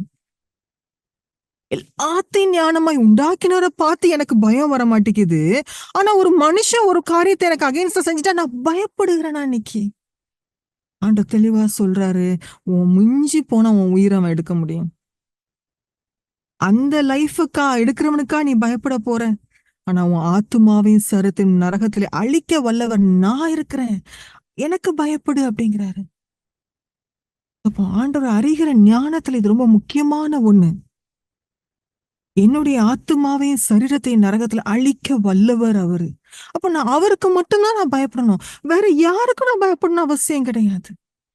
நெறைய நெறைய இன்னொரு எக்ஸ்ட்ரீம் போய் பிசாசுக்கு பயப்பட ஆரம்பிச்சுருவோம். ஐயோ! அவன் அந்த பிரச்சனைய கொண்டு வந்துருவானோ, அவன் இப்படி பண்ணிருவானோ, அப்படி பண்ணிருவானோன்னு சொல்லி ஓவரா அவன எக்ஸால்ட் பண்ண ஆரம்பிச்சுருவோம். ஆக மெயினா யாருக்கு பயப்படணுமோ அந்த பாயிண்ட்ட நம்ம என்ன செஞ்சுர்றோம்? மிஸ் பண்ண ஆரம்பிச்சுர்றோம் நம்ம வாழ்க்கையில. இன்னைக்கு சரியான ஒரு ட்ராக் வருவோம். ஆண்டவரே, என் வாழ்க்கையில இருக்கிற மனுஷ பயத்தெல்லாம் நீங்க எடுத்து போடுங்க ஆண்டவரே. நீங்க சர்வ வல்லவர். நீங்க சர்வ ஞானி ஆண்டவரே. நான் உமக்கு பயப்படுற பயத்த நீங்க எனக்கு தாங்க. நான் உமக்கு பயப்படும்போது நான் பாவத்த விட்டு நான் தூரம் போவேன். பாவம் செய்றதுக்கு நான் பயப்படுவேன். அது போதும் நம்ம வாழ்க்கையில. அது போதும். அந்த பயத்த ஆண்டவர் நமக்கு குடுத்தா போதும். அவருக்கு மட்டும் பயப்படுகிற ஒரு பயம் நம்ம லைஃப்ல இருந்தா போதும். ஒரு எக்ஸாம்பிள்ல இந்த அதாவது ஆண்டவர் சர்வ வல்லவர்ங்கிற ஒரு தெளிவு இருந்தா, நம்ம நம்ம எப்படி ரியாக்ட் பண்ணுவோம்? எப்படி நம்ம மினிஸ்ட்ரி மாறும்? நம்ம பேச்சு எப்படி மாறும்ன்னு சொல்லி, ஒரு 3 உதாரணத்தின் மூலமா இத நான் சொல்லணும்னு நான் நெனைக்கிறேன். மத்தேயு 15வது அதிகாரம் 12வதுலருந்து 14வது வசனம் வரைக்கும் நம்ம பார்த்தோம் அப்படின்னா, இயேசு கிறிஸ்துவோட மினிஸ்ட்ரில அவங்க சீஷர்கள் வந்து அவர்ட்ட கேட்கறாங்க. அப்பொழுது அவருடைய சீஷர்கள் அவரிடத்தில் வந்து, ஆ பரிசேயர் இந்த வசனத்தை கேட்டு இடறல் அடைந்தார்கள் என்று அறிவீரா என்றார்கள். அதாவது அவங்க ஒரு கேள்வி கேட்கறாங்க. அதுக்கு வந்து ஆண்டவர் பதில் சொல்றாரு. அந்த பதில வச்சு அவங்க சொல்றாங்க, நீங்க பதில் சொல்லிட்டீங்களே ஆண்டவரே! நீங்க சொன்ன இந்த ஆன்ஸர்னால அவங்க ரொம்ப வந்து அஃபண்ட் ஆயிட்டாங்க. அதாவது என்ன செஞ்சுட்டாங்க, அஃபண்ட்னா என்ன ரொம்ப ரொம்ப துக்கமாயிட்டாங்க. அவங்கள ஹர்ட் பண்ணிட்டீங்க. அந்த அர்த்தத்துல அது. அப்போ ஆண்டவர் பதில் சொல்றாரு பிரதியுத்தரமாக, "என் பரமபிதா நடாத நாற்றெல்லாம் வேரோடே பிடுங்கப்படும்." அந்த அந்த சாவர்னிட்டி அவருக்கு தெரியுது. காட்ஸ் கண்ட்ரோல்ல என்ன இருக்குதுன்னு அவருக்கு தெரியுது. அப்போ அவர் தெளிவா சொல்றாரு, "என்னுடைய பிதா நடாத நாற்றெல்லாம் வேரோடே பிடுங்கப்படும்." அப்படின்னு சொல்லிட்டு 14 ரொம்ப அழகா இருக்கு. அதாவது, "அவர்களை விட்டு விடுங்கள்." அது ரொம்ப ரொம்ப அதாவது, "ஏய் நீ ஏன் போய் அவங்கள குறித்து ஃபீல் பண்ணிட்டு இருக்கிற? நம்ம செய்ய வேண்டிய வேலைகள் இருக்குது." அவங்க யாரா? குருடருக்கு வழிகாட்டுகிற குருடராயிருக்கிறார்கள். குருடனுக்கு குருடன் வழிகாட்டினால் இருவரும் குழியிலே விழுவார்கள் என்றார். அது ஆண்டவருக்கு இயேசு கிறிஸ்துவுக்கு நல்லாவே தெரியும். யார ஆண்டவர் வைத்திருக்கிறார், யார வைக்கல, எப்படி பிதா ஆளுகை செய்கிறார்ன்னு சொல்லி தெளிவா அவருக்கு தெரியும். அதனால அவர் சீஷர்களை பார்த்து சொல்றாரு, "ஏய் இதுக்கெல்லாம் இப்ப நீ கவலைப்படாதப்பா. அவங்களலாம் கண்டுக்காம விடு. உன் டைம் அவங்கள பார்த்து நீ வேஸ்ட் பண்ணாத. அவங்க அஃபண்ட் ஆனாலும் சரி, அவங்க அவங்க அஃபண்ட் ஆகட்டாலும் நமக்கு மேட்டர் கிடையாது. நீ நீ நம்ம வேலைய மாத்திரம் பார்ப்போம்." அப்படிங்கிறதுல ஆண்டவர் ரொம்ப தெளிவா இருக்கிறாரு. அவருடைய பதில. நான் அடுத்ததா ஒரு காரியம் பார்த்தோம் அப்படின்னா, அப்போஸ்தலர் 5வது அதிகாரம் 28வது வசனத்துல அப்போஸ்தலர்கள் வந்து அவங்களுக்கு பதில் சொல்றாரு. வேதபாரர்களுக்கும் அது பரிசேயர்களுக்கும். அப்ப அவங்க வேதபாரர் அவங்க சொல்றாங்க, ஹை பிரீஸ்ட் சொல்றாங்க, நீங்கள் அந்த நாமத்தை குறித்து போதகம் பண்ணக்கூடாது என்று நாங்கள் உங்களுக்கு உறுதியாய் கட்டளையிடவில்லையா? அப்படி இருந்தும் இதோ எருசலேமை உங்கள் போதகத்தினாலே நிரப்பி அந்த மனுஷருடைய இரத்தப்பழி எங்கள் மேல் சுமத்த வேண்டும் என்று இருக்கிறீர்கள் என்று சொன்னாங்க. அப்போ அவங்க என்ன சொல்றாங்க, இவங்ககிட்ட வந்து அப்போஸ்தலர்ட்ட வந்து, நான் உங்களுக்கு எவ்வளவு ஸ்ட்ரிக்டா சொல்லியிருக்கோம், நீ வந்து பிரசங்கம் பண்ணக்கூடாதுன்னு சொல்லிட்டு, அவரை பத்தி நீ பேசக்கூடாது நான் சொல்லியிருக்கிறோம்ப்பா. நீங்க என்ன எருசலேமை ஃபுல்லா நீங்க நிரப்பியிருக்கீங்க அவர் போதகத்துல. அப்ப என்ன பயம் அவங்களுக்கு அப்படின்னா, அவருடைய போதகத்துல நிரப்புனா என்ன பாயிண்ட் வருது, இவங்க இயேசு கிறிஸ்து சிலுவையில அறைஞ்சாங்கன்னு சொல்லி வருது. அந்த இரத்தப்பழியை வந்து நீ அதாவது வெளியில ஓப்பனா தெரியக்கூடாதுங்கிறதுக்காக என்ன கண்டிஷன் அங்க வருது அப்படின்னா, நீ பிரசங்கம் பண்ணக்கூடாது, அவரை குறித்து நீ பேசக்கூடாது. சத்துரு எவ்வளவு தந்திரமாய் அந்த காலத்துல கிரியை செய்திருக்கான்னு பார்க்க முடியுது. 29வது வசனத்துல, அதற்கு பேதுருவும் மற்ற அப்போஸ்தலரும் மனுஷருக்கு கீழ்ப்படுகிறதை பார்க்கிலும் தேவனுக்கு கீழ்ப்படுகிறதே அவசியமாயிருக்கிறது. எவ்வளவு ஒரு தெளிவான ஒரு ஸ்டேட்மெண்ட் பாருங்க. அவங்க சொல்றாங்க, நாங்கள் உறுதியாய் கட்டளிடவில்லையாங்கிறாங்க. இவங்க பதிலு, நாங்க மனுஷருக்கு கீழ்ப்படுகிறத பார்க்கலாம், தேவனுக்கு கீழ்ப்படுறது அவசியம். இன்னைக்கு நாம யாருக்கு கீழ்ப்படுகிறோம்? ஒருவேளை அதுல ஆக்சுவலா உண்மையா பார்த்தோம் அப்படின்னா, அவங்க அந்த காலத்துல வந்து அவங்க ஹை பிரீஸ்ட், அவங்க பரிசேயர்கள், இவங்கதான் பெரிய பெரிய ஆட்கள், வேதபாரர்கள்லாம் பெரிய பெரிய ஆட்கள். அவங்க சொல்லி கேட்கல அப்படின்னா நிச்சயமா பனிஷ்மெண்ட் வரும், பிரச்சனை வரும். ஆனா அந்த பிரச்சனைகளை குறித்து அப்போஸ்தலர்கள் ஒரி பண்ணவே இல்லை. அதை குறித்து அவங்க கவலையே படல. அவங்களுக்கு தெரியும், ஆண்டவர் சொல்லியிருக்கிறாரு, நான் செய்யணும். ஏன்னா இவங்களுக்கு அந்த ஞானம் இருந்துச்சு, தேவனை அறிகிற அறிவு அவங்களுக்கு இருந்துச்சு, யார் வந்து அந்த ஆளுகை செய்கிறார் அப்படின்னு சொல்லிட்டு, சர்வ வல்லவர் யாருன்னு சொல்லி அவங்களுக்கு தெளிவா இருந்ததுனால இந்த மனுஷ பயம் அவங்களுக்கு இல்ல. இந்த த்ரெட்டை குறித்து அவங்க கவலையே படல. 3வது ஒரு உதாரணம் பார்த்தோம் அப்படின்னா, அப்போஸ்தலர் 13வது அதிகாரம் 44வது வசனத்துல இருந்து நம்ம பார்த்தோம் அப்படின்னா, நம்ம பார்க்க முடியும். அந்த அப்போஸ்தலர் 13:44 இருந்து, அடுத்த ஓய்வு நாளிலே கொஞ்சம் குறைய பட்டணத்தார் அனைவரும் வேத வசனத்தை கேட்கும்படி கூடி வந்தார்கள். அப்போ ஒரு இடத்துல வந்து அப்போஸ்தலனாகிய பவுல் இருக்கிறாப்புல, அவங்க வந்து எல்லாரும் அந்த பட்டணம் ஃபுல்லா வந்து என்ன செய்யுது, அவருடைய வசனத்தை வந்து கேட்கறதுக்கு என்ன செய்யுது, வருது. அப்போ அந்த வர்றதுனால, கூட்டம் கூடுனதுனால யூதர்கள் ஜனக்கூட்டங்களை கண்டபோது பொறாமையினால் நிறைந்து பவுலினால் சொல்லப்பட்டவைகளுக்கு எதிரடையாய் பேசி விரோதித்து தூஷித்தார்கள். அப்போ ஒரு கூட்டத்தை வந்து ஃபுல்லா பவுலோட பிரசங்கத்தை கேட்கறதுக்கு அவங்களா கூடுறப்போ இவங்களுக்கு என்ன, யூதர்களுக்கு என்ன பிரச்சனை அப்படின்னா, பொறாமை வந்துருது. அவன் ஒருத்தனுக்கு இவ்வளவு கூட்டம் வருதா அப்படின்னு சொல்லி ஒரு பொறாமையில அவங்க என்ன செய்யறாங்களா, பவுல் சொல்றது எல்லாத்துக்கும் அகெயின்ஸ்டா பேசி அவனை விரோதித்து தூஷிக்கிறாங்க. இன்னைக்கு நம்ம நிறைய நேரத்துல நமக்கு விரோதமா யாராவது பேசுனா நம்ம பயப்பட ஆரம்பிச்சிடுறோம். இல்ல இவங்க வந்து என் பேரை கெடுத்துருவாங்க, அல்லது வந்து இவங்க இப்படி பேசி வந்து என் மினிஸ்ட்ரியை ஸ்டாப் பண்ணிடுவாங்க அப்படின்னு சொல்லி நம்ம பயப்பட ஆரம்பிக்கிறோம். ஏன் அந்த பயம் வருது அப்படின்னா, தேவனை அறிகிற அறிவு எனக்கு இல்லாததுனால. அந்த காட் சாவர்னிட்டிய நான் சரியாய் அறிந்து கொள்ளல. இவங்களால என்ன ஒண்ணும் செய்ய முடியாது. நான் ஆராதிக்கிறவர் யாருன்னு எனக்கு தெரியும், இந்த ஊழியத்தை எனக்கு கொடுத்தவர் யாருன்னு எனக்கு தெரியும், அவர் இதை செய்ய சொல்லியிருக்கிறாரு, நான் செய்றேன். இதுதான் அந்த அத்தாரிட்டி மினிஸ்ட்ரியில. அப்ப அந்த அறிவு நமக்கு சரியா இருந்துச்சு அப்படின்னா, என்ன விரோதங்கள் வந்தாலும் சரி, யாரு என்ன மாதிரி பொருளிகளை கிளப்பி விட்டாலும் சரி, நம்ம பயப்பட மாட்டோம். இன்னைக்கு ஒருவேளை நம்ம கடைசி காலங்கள்ல இருக்கிறோம், நம்ம திரும்ப திரும்ப சொல்றோம், இந்த ஒய்ஆர்பி டீம் வந்து கடைசி கால எழுப்புதல் சேனைன்னு சொல்றோம். பயந்து நடுங்குறவங்களுக்கு இதுல பங்கு கிடையவே கிடையாது. ஒருவேளை அந்த ப்ரமோ வீடியோல நீங்க பாத்தீங்க அப்படின்னா, அதுல ஒரு ஸ்டேட்மெண்ட் வரும், வேண்டுமானா நம்ம வந்து இரத்த சாட்சியாய் மரிக்கவும் ஆயத்தம் அப்படிங்கிற வார்த்தை. ஒருவேளை அது இரத்த சாட்சியை மரிக்கிறதுக்கான ஆண்டவர் என் லைஃப்ல வச்சிருந்தாரு, அதுக்கும் நான் ரெடி அப்படிங்கிற அந்த ஒரு லைன் அதுல வரும். அப்படின்னு ஆண்டவர் என்ன விரும்புறாரு, எதற்கும் பயப்படாத ஒரு ஜெனரேஷன் ஆண்டவர் விரும்புறாரு. இன்னைக்கு நம்ம எப்படி இருக்கிறோம்? பயப்படுகிறோமா? சின்ன சின்ன சின்ன காரியத்துக்கும் மனுஷன் வார்த்தைகளும் பயந்து ஒரு சேஃப் பவுண்டரியில இருந்துட்டு நான் மினிஸ்ட்ரி பண்றேன்னு நினைக்கிறோமா? ஒருவேளை அப்படி நம்மள யாரும் இருந்தோம் அப்படின்னா நிச்சயமா அந்த ஒய்ஆர்பி வந்து அப்படிப்பட்டவங்களுக்கு கிடையவே கிடையாது.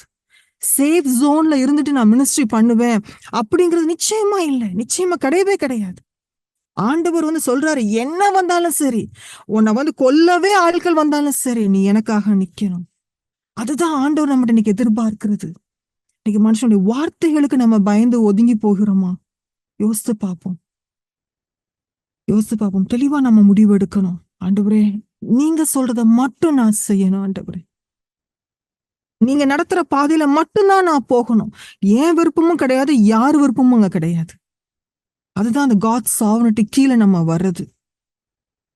அப்போ அப்படிப்பட்ட ஒரு தைரியம் அப்போஸ்தலனாகிய பவுலுக்கு இருக்குது. அவங்க அடுத்த 46ஆம் வசனம் பார்த்தோம் அப்படின்னா, அப்பொழுது பவுலும் பர்னபாவும் தைரியம் கொண்டு அவர்களை நோக்கி, அவங்க வந்து கொஞ்சம் கூட அசரல. அதான் சொன்னேன், இவங்க எல்லாருக்குமே வந்து அந்த அவர் சர்வ வல்லவர், சர்வத்தையும் ஆளுகை செய்கிறவர்கள் தெளிவு வந்து இவங்க எல்லாருக்கும் இருந்துச்சு. இயேசு கிறிஸ்துவுக்கு இருந்துச்சு, அப்போஸ்தலருக்கு இருந்துச்சு, பவுலுக்கும் பர்னபாவுக்கும் இருந்துச்சு. அதுதான் நம்ம பார்க்கிறோம். எவ்வளவு நாள் கூடி வா, நான் ஏன் பயப்படணும்? அவங்க அவ்வளவு போல்டா ஃபேஸ் பண்றாங்க. நீ ரிஜெக்ட் பண்றியா, நான் வேற பிளேஸ்க்கு போறேன், அவ்வளவுதான். ஆனா நீ என்னுடைய மினிஸ்ட்ரியை ஸ்டாப் பண்ண முடியாது. அதுக்கு உனக்கு அதிகாரம் கிடையாது. அதுதான் அதோடைய அர்த்தம். நமக்கு கொடுக்கப்பட்ட ஊழியத்தை ஸ்டாப் பண்றதுக்கு யாருக்கும் அதிகாரம் கிடையாது. ஒரு மனிதனுக்கும் அதிகாரம் கிடையாது. ஏன்னா நம்ம ஊழியத்தை யார்கிட்ட பெற்றுக்கிறோம் அப்படின்னா ஆண்டவர்கிட்ட பெற்றுக்கிறோம். அந்த தெளிவு நமக்கு வேணும். எனக்கு ஒரு ஊழியம் கொடுக்கப்பட்டிருக்குது. அந்த ஒய்ஆர்பியில அத்தனை பேருக்கு ஒரு ஊழியம் அழைப்பு இருக்கு நம்ம சொல்லியிருக்கிறோம். ஒவ்வொருத்தருடைய அழைப்பும் வேற வேற மாதிரின்னு சொல்லியிருக்கிறோம். அப்போ எனக்கு கொடுக்கப்பட்ட ஊழியத்தை ஒருவரும் பறித்து கொள்ள முடியாது என் கையில இருந்து. அந்த தெளிவு இன்னைக்கு நமக்கு இருக்குதா? அந்த தெளிவோட நம்ம இன்னைக்கு முன்னாடி போகணும்னு நினைக்கிறார். ஆண்டவர்கிட்ட நான் பெற்றுக்கொண்டிருக்கிறேன். அப்போ அதை யாரும் ஸ்டாப் பண்ண முடியாது, யாரும் அதை வந்து எனது பறித்து கொள்ளவும் முடியாது. அதுதான் நமக்கு இருக்கிற வந்து தெளிவு நமக்கு வேணும். அப்படி இருந்துச்சுன்னா நம்ம பயப்பட மாட்டோம்.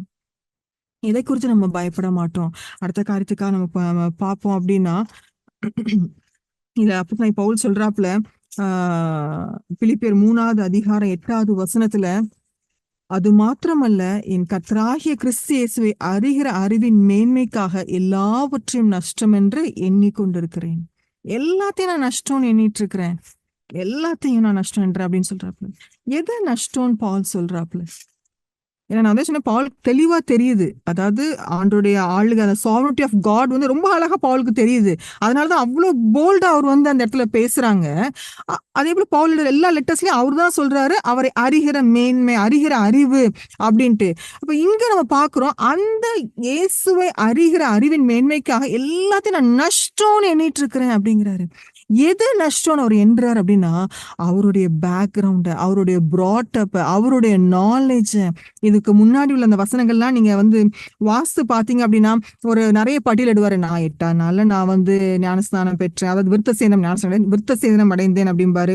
அப்புறம் வந்து நான் வந்து இஸ்ரவேல் வம்சத்தான பென்யமின் கோத்திரத்தான், எபிரேயரில் பிறந்த எபிரேயன், நியாயப்பிரமாணத்தின்படி பரிசேயன். அவர் பயங்கர கிரெடிட். இதெல்லாம் அந்த காலத்துல இது பாலோட ஸ்டேட்மெண்ட் படி அவரை பத்திரிக்கை பயங்கரமான ஒரு கிரெடிட் அவருக்கு. இந்த கிரெடிட் இருந்தா போதும், அவர் வந்து அந்த எருசலேம்ல பெரிய ஆளா இருக்கலாம். வெறும் அந்த பாரசீசையும் சதுசையும் தாஜா பண்ணா போதும், அவங்க கூட இருந்துட்டு ஏசு கிறிஸ்து தேவையில்லன்னு சொல்லிட்டா போதும், ஏசு கிறிஸ்து பின்பற்றவங்கள அவங்க அகெயின்ஸ்டா இருந்தா போதும், அவர் பெரிய ஆள் ஆயிரலாம் தான் உண்மை. ஆனா அவர் அதை என்ன சொல்றாரு, இது எல்லாத்தையும் நான் என்ன செய்யறேன்னா நான் நஷ்டம்னு எண்ணிக்கொண்டிருக்கிறேன்.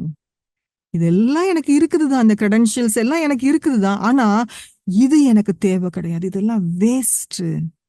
இன்னைக்கு ஒருவேளை நான் என் பேக்ரவுண்ட் இப்படி, என்னுடைய நாலேஜ் இப்படி, என்னுடைய எஜுகேஷன் குவாலிஃபிகேஷன் இப்படி, என்னுடைய செல்வ செழிப்பு இப்படின்னு சொல்லி ஏதாவது நம்மளோட இதுல நம்ம வைத்து கொண்டு இருந்தோம் அப்படின்னா ஒண்ணு தெளிவா புரிந்து கொள்ளணும், ஆண்டவருக்கு அது எதுவும் தேவை கிடையாது. ஆண்டவருக்கு அது எதுவும் தேவையே கிடையாது. ஆண்டவருக்கு ஒரு என்ன சொன்னாலும் கீழ்ப்படியக்கூடிய நபர் தேவை. அவ்வளவுதான். அதுக்கப்புறம் அவருக்கு தேவைன்னா நமக்கு நமக்கு தெரிஞ்ச நாலேஜ் யூஸ் பண்ணுவார், பண்ணாம போவார். ஏன்னா பவுல் வந்து படிச்சதெல்லாம் வந்து கமாலியலுக்கு கீழ. அந்த ஞானத்தை வந்து ஆண்டவர் யூஸ் பண்ணி இத்தனை லெட்டர்ஸ் எழுதுறாரு தான். ஆனா ஃபர்ஸ்ட் வந்து நம்ம ஹார்ட்ல இருந்து அதெல்லாம் வெளியே போயிடணும். இதெல்லாம் குப்பை, இதெல்லாம் நஷ்டம்னு சொல்லி நம்ம தூக்கி தூர போட்டுறணும். ஆண்டவருக்கு கீழ்ப்படிதல் உள்ள நபர்கள் தேவை. ஜஸ்ட் அவர் சொல்றத கேட்டு ஒபே பண்ணிட்டு போகக்கூடிய நபர்கள் தேவை. அவ்வளவுதான். இன்னைக்கு அந்த நபர்களா இன்னைக்கு நம்மள ஆண்டவர் விரும்புறாரு. அவருடைய சர்வ ஞானத்தை, சர்வ வல்லமையை புரிந்து கொண்ட அவருக்கு அப்படி அதை புரிந்து கொண்டாலே நான் கீழ்ப்படிய ஆரம்பிச்சிருவேன். அவ்வளவு பெரிய ஒரு ஆண்டவர் என்ன சொல்றாரு அப்படிங்கிற அந்த எக்ஸைட்மெண்ட் நமக்கு வந்துரும். பா, இவர் எனக்கு ஆண்டவர் என்கிட்ட வந்து சொல்றாருப்பா அப்படின்னு சொல்லி நான் ஒபே பண்றது எனக்கு ஈஸியா இருக்கும். எதுவுமே பாரமா இருக்காது. அவருக்கு கீழ்ப்படிதல் வந்து எனக்கு பாரமா இருக்காது. அவருக்காக சாட்சியா நிற்பது எனக்கு வந்து பயமா இருக்காது. ஏன்னா அவர் பெரியவர். அவர் சொல்றாரு, நான் செய்யறேன், நான் எதுக்கு பயப்படணும் அப்படிங்கிற தைரியம் நமக்கு வந்துரும். இன்னைக்கு அதை நமக்கு ஆண்டவர் கொடுக்கணும்னு சொல்லி நம்ம வந்து அவர்கிட்ட ஒப்பு கொடுப்போம், அவர்கிட்ட கேட்போம். மூணாவது ஒரு காரியத்தை நம்ம பார்ப்போம், காட்ஸ் மர்சி. ஆண்டருடைய அந்த இரக்கங்களை போகும்போது ரெண்டு பார்த்தோம், காட்ஸ் விஸ்டம் அண்ட் காட்ஸ் சாவர்னிட்டியை பார்த்தோம். அது ரெண்டுமே வந்து பயங்கர பெருசு. ஆனா அவ்வளோ பெரிய ஒரு ஆண்டவர் தான், அவ்வளோ பெரியவர் தான்.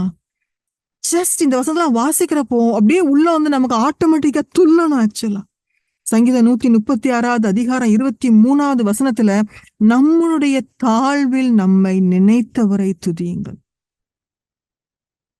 நான் தாழ்வுல இருக்கிறப்போ என்னை அவர் நினைத்தார். அதுக்காக நம்ம அன்னைக்கு ஆண்டரை வந்து துதிக்கணுமா? நான் யாருன்னே தெரியாது, ஒரு பாவத்துல அக்கிரமத்துல ஒருவேளை இன்னைக்கு ஆண்டர் என்னை வந்து தெரிந்தெடுக்கல, அவரை காமிக்கல அப்படின்னா இன்னைக்கு நான் வந்து நோ மோர், எங்க இருப்பேன்னு தெரியாது. என்னை சொல்ற என்னை இந்த பர்சன் அப்படின்னு சொல்லி சொல்றதுக்கு அந்த அறிகுறியே இருந்திருக்காது.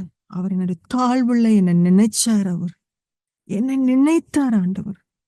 ஆனா அவர் யாரு? அவர் எவ்வளவு பெரிய ஒரு ஆண்டவர். ஆனா என்ன அவர் நினைத்தார்?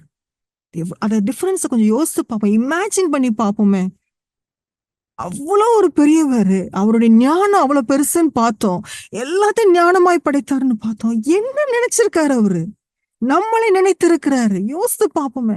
138 சங்கீதம் 6 வசனத்துல பார்த்தோம் அப்படின்னா, கர்த்தர் உயர்ந்தவரா இருந்தும் தாழ்மை உள்ளவனை நோக்கி பார்க்கிறார். இதான் நான் சொன்னது. அவ்வளோ ஒரு பெரிய ஒரு ஆண்டவர் தான். ஆனா தாழ்மையா நான் இருக்கிறப்போ, நான் நினைக்கப்படாத இடத்துல, தூக்கி எறியப்பட்ட இடத்துல நான் இருந்தப்போ என்னை அவர் நோக்கி பார்த்தார், என்ன தேடி வந்தார். நம்மளை தேடி வந்த ஆண்டவர். அடுத்த காரியம் நம்ம பார்த்தோம் அப்படின்னா, ஏசாயா 57 அதிகாரம் 15 வசனத்தை பார்க்கிறோம் அப்படின்னா, ஏசாயா 57 அதிகாரம் 15 வசனத்துல, நித்தியவாசியும் பரிசுத்தர் என்கிற நாமமுள்ளவரும் ஆகிய மகத்துவமும் உன்னதமானவர் சொல்கிறார், உன்னதத்திலும் பரிசுத்த ஸ்தலத்திலும் வாசம் பண்ணுகிற நான் பணிந்தவர்களின் ஆவியை உயிர்ப்பிக்கிறதற்கும் நொறுங்கினவர்களின் இருதயத்தை உயிர்ப்பிக்கிறதற்கும் நொறுங்குண்டு பணிந்த ஆவிலோடத்தில் வாசம் பண்ணுகிறேன். ஒரு இது பாருங்களேன். அதாவது பரிசுத்தருங்கிற நாம் உள்ளவரா, மகத்துவம் உள்ளவரா, உன்னதமானவரா. ஆனா அவரு சொல்றாரு, உன்னதத்திலும் பரிசுத்த ஸ்தலத்திலும் வாசம் பண்றேன்ப்பா. நான் அவ்வளோ பெரிய இடத்துல நான் இருக்கிறேன். ஆனா பணிந்தவர்களின் ஆவியை உயிர்ப்பிக்கிறதுக்கு, அது சோர்ந்து போய் இருக்கிற ஆவி, நொறுங்குண்ட ஒரு ஆவி இருக்குதா, அவங்கள உயிர்ப்பிக்கிறதுக்கு நான் என்ன செய்யறேன்? நான் வந்து ரெடியா இருக்கிறேன். பணிந்தவர்களின் ஆவிய, நொறுங்கினவர்களின் இருதயத்தை வந்து உயிர்ப்பிக்கிறதுக்கு அவர் வந்து இறங்கி வர்றாராம். எப்படி இறங்க? நொறுங்குண்ட பணிந்த ஆவியோடத்தில் வாசம் பண்ணுகிறேன். எங்க வாசம் பண்ணவரு? உன்னதத்திலும் பரிசுத்த ஸ்தலத்திலும் வாசம் பண்ணுகிறேன். அவருடைய அந்த டுவெல்லிங் பிளேஸ சேஞ்ச் பண்றாராம். எவ்வளவு ஒரு மகிமையான காரியம் பாருங்களேன். அதாவது அந்த இடத்துல இருக்கிறவரு, நம்ம நொறுங்கின ஆவி உடையவர்களா, ரொம்ப ஹம்பலா, ரொம்ப கிரஷ்டா, ரொம்ப நொறுங்கி இருக்கிறப்போ, நம்ம ஹார்ட்ல, நமக்குள்ள அவர் வாசம் பண்ண வர்றாரு. வாசம் பண்ணுகிறேங்கிறார். இவ்வளவு ஒரு பெரிய விஷயம் நம்ம லைஃப்ல இது. இன்னைக்கு நம்ம ஒருவேளை நம்ம ஒடுக்கப்பட்டுட்டோம், நம்ம நீ கைவிடப்பட்டுட்டோம், எனக்குன்னு யாருமே இல்லைன்னு சொல்லி ஒருவேளை கதறிக்கிட்டு இருக்கிறீங்களா? என்ன அண்டர்ஸ்டாண்ட் பண்றதுக்கு யாருமே கிடையாது. என்ன நான் அப்படி தனியா நான் விடப்பட்ட மாதிரி இருக்குது. நான் இவங்க எல்லாம் என் பீப்புள் நான் நினைச்சிட்டு இருந்தேன். ஏன்னா என் நெருக்கத்துல எல்லாரும் என்ன விட்டுட்டு போயிட்டாங்க. எல்லாரும் அவங்கவுங்க ஆதாயத்தை தேடிட்டு போயிட்டாங்க. அப்படி நம்ம நொறுங்கி போய் இருக்கிறப்போ ஆண்டவர் சொல்றாரு, நான் உனக்குள்ள வந்து வாசம் பண்ணுவேன். நான் உனக்குள்ள வந்து வாசம் பண்றேன். எவ்வளவு பெரிய சந்தோஷம். இதை விட வேற என்ன வேணும் நமக்கு? வேற எதுவும் தேவையே கிடையாது. அதான் சொன்னேன், இதெல்லாம் தெரிஞ்சுக்கிட்டோம் அப்படின்னா வேற யாரும் தேவை கிடையாது, எதுவும் தேவை கிடையாதுன்னு சொல்லிடுவோம் நம்ம. இது போதும் என் வாழ்க்கையில ஆண்டவரே, இது போதும். நீங்க என் கூட இருந்தீங்கன்னா எனக்கு போதும். இந்த அறிவு நமக்கு வேண்டும், இந்த ஞானம் நமக்கு வேண்டும். ஹானாவோட அந்த 1 சாமுவேல் 2வது அதிகாரம் அவருடைய அந்த பிரேசிங்ல வந்து அவ அழகா சொல்றாப்புல. 1 சாமுவேல் 2வது அதிகாரம் 4வது வசனத்துல, பலவான்களின் வில் முறிந்தது, தள்ளாடினவர்களோ பலத்தினால் இடைகட்டப்பட்டார்கள். இதெல்லாம் சொல்றாங்க நான் பெரிய அப்படி எப்படின்ட்டு. ஆனா அவங்க வில்லெல்லாம் முறிஞ்சிருச்சு. ஆனா தள்ளாடினவங்க, ஒண்ணுமே முடியாதுன்னு சொன்னவங்கள பலத்தால் இடைகட்டப்பட்டார்கள். இன்னைக்கு ஒருவேளை சொல்லிட்டு இருக்கோமா, என்னால ஒண்ணுமே முடியல, என்னால முடியல எதுவுமே. நான் ஒருவேளை நான் நிறைய செய்யணும்னு நான் நினைக்கிறேன் ஆண்டவருக்காக, என்னால முடியல. நான் நல்லா எனக்கு என்னுடைய ஒர்க்ல நான் நல்லா வரணும்னு நான் நினைக்கிறேன். ஆண்டவருக்காக மகிமையா நான் வாழணும்னு நான் நினைக்கிறேன், அதுவும் என்னால முடியல அப்படின்னு சொல்லி நம்ம நிறைய முடியாது முடியாது. நான் நல்லா பரிசுத்தமா வாழணும்னு நினைக்கிறேன், ஆனா என்னால முடியல. ரொம்ப நான் தடுமாறி கொண்டு இருக்கிறேனே, என்னையா ஆண்டவர் பயன்படுத்த முடியும்? நானா இந்த 500 யூத்ல இருக்க முடியும் அப்படின்னு சொல்லி ஒருவேளை நிறைய கொஸ்டினோட நீங்க இன்னைக்கு இருந்தீங்க அப்படின்னா, ஆண்டவர் இன்னைக்கு சொல்றாரு, தள்ளாடினவர்களோ பலத்தினால் இடைகட்டப்படுவார்கள். இதெல்லாம் எப்படி நடக்க போகுதுன்னே தெரியல. என் மினிஸ்ட்ரி ஆட்டங்கண்ட மாதிரி இருக்குது. எங்க போனாலும் ஒரு முட்டுற மாதிரியே ஒரு ஃபீல் வருது. நெக்ஸ்ட் எப்படி ஸ்டெப் வைக்கனே தெரியல. நான் ஒரு ஸ்டெப் முன்னாடி போனா 10 ஸ்டெப் நான் பின்னாடி என்ன தள்ளப்படுற மாதிரி நான் ஃபீல் பண்றேன் என்னுடைய ஆவிக்குரிய வாழ்க்கையில அப்படின்னா, தள்ளாடினவர்களோ பலத்தால் இடைக்கட்டப்படும். ஆண்டவர் பலத்தால் இடை கட்டுகிறார். நம்ம வந்து பலத்தால் இடை கட்டுகிறாரு. நம்ம பலவீனர்கள் தெரிஞ்சுதான் நம்மளை தெரிந்தெடுத்திருக்கிறார். நம்ம வீக்குன்னு அவருக்கு தெரியும் தான். 8வது வசனம் பார்த்தோம்னா, முதல்ல இந்த வசனம் வாசித்தோம். அவர் சிறியவனை புலியிலிருந்து எடுக்கிறார், எளியவனை குப்பையிலிருந்து உயர்த்துகிறார். இதை நம்ம மறந்து போயிடவே கூடாது. நம்ம வாழ்க்கையில அவர் நம்மளை உயர்த்துகிற ஒரு ஆண்டவரா இருக்கிறாரு. அவர் நம்மளை உயர்த்துறாரு. ரோமர் 5வது அதிகாரம் 6வது வசனத்துல இருந்து 6, 7, 8 பார்த்தோம் அப்படின்னா, ரோமர் 5, 6ல, அன்றியும் நாம் பலனற்றவர்களா இருக்கும் போதே தான் நான் சொன்னேன், நான் தள்ளாடிட்டு இருக்கிறேன், நான் பலனற்று இருக்கிறேன்.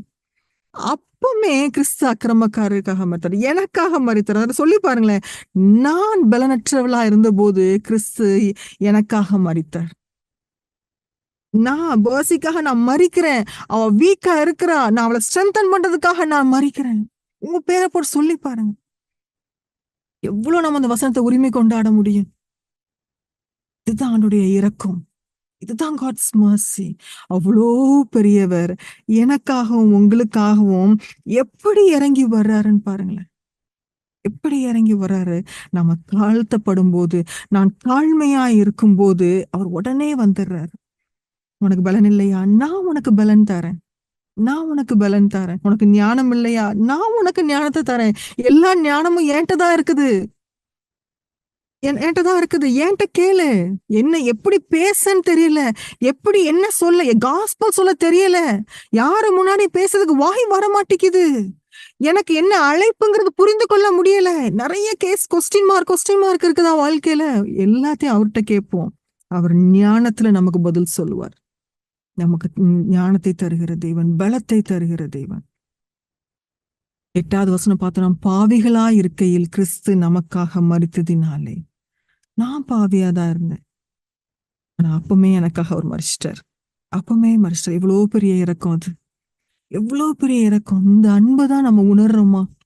அவரை அறிகிற அறிவுல இந்த அன்பை நான் உணர்ந்து கொள்ளுகிறேனா?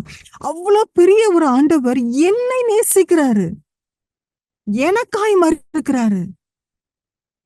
எவ்வளவு ஒரு முக்கியமான ஒரு விஷயம் அது. அந்த ஞானம் எனக்கு இருக்குதா, அந்த அறிவு எனக்கு இருக்குதா?